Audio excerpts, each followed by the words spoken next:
مذاق اڑانے کی وبا ہمارے معاشرے کے اندر، ہمارے گھروں کے اندر بڑی کامن سی ہے۔ ایک دوسرے کا مذاق اڑاتے ہیں، سوچتے ہیں کہ شاید اس میں کوئی گناہ ہی نہیں ہے، کوئی اس میں برائی ہی نہیں ہے۔ مذاق اڑانا، حقارت کی نگاہ سے دیکھنا، یہ بڑا کامن ہو چکا ہے ہماری سوسائٹی کے اندر، ہماری فیملیز میں، ہمارے گھروں کے اندر، خاندانوں کے اندر۔ آپ دیکھیں کہ ایک نوجوان ہے جو نہ پہلے نماز پڑھتا تھا، گناہوں میں مبتلا تھا۔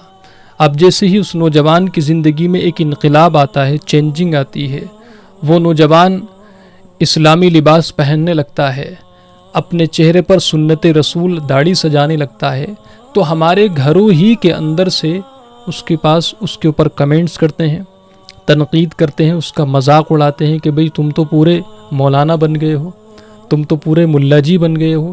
اس طرح سے بھی ہمارے گھروں کے اندر مذاق اڑایا جاتا ہے۔ کسی کی نقل کر کے، انداز کا نقل کر کے اس کے انداز کا مذاق اڑایا جاتا ہے۔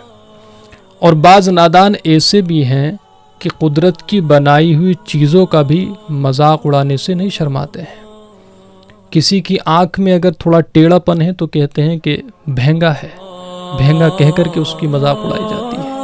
کسی کی ٹانگ میں اگر کوئی کمی ہے تو اسے لنگڑا کہہ کر کے اس کی مذاق اڑائی جاتی ہے۔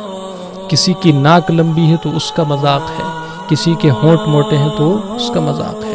تو اس طرح سے ہمارے معاشرے کے اندر جو ہے مذاق اڑانے کی وبا بڑی عام ہو چکی ہے۔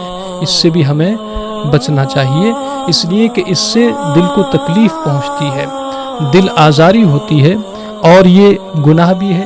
اس کے ذریعے سے معاشرے کے اندر ڈویژن پیدا ہوتی ہے، ایک دوسرے کے لیے نفرت اور عداوت پیدا ہوتی ہے۔ ہمیں اس سے بھی بچنا چاہیے۔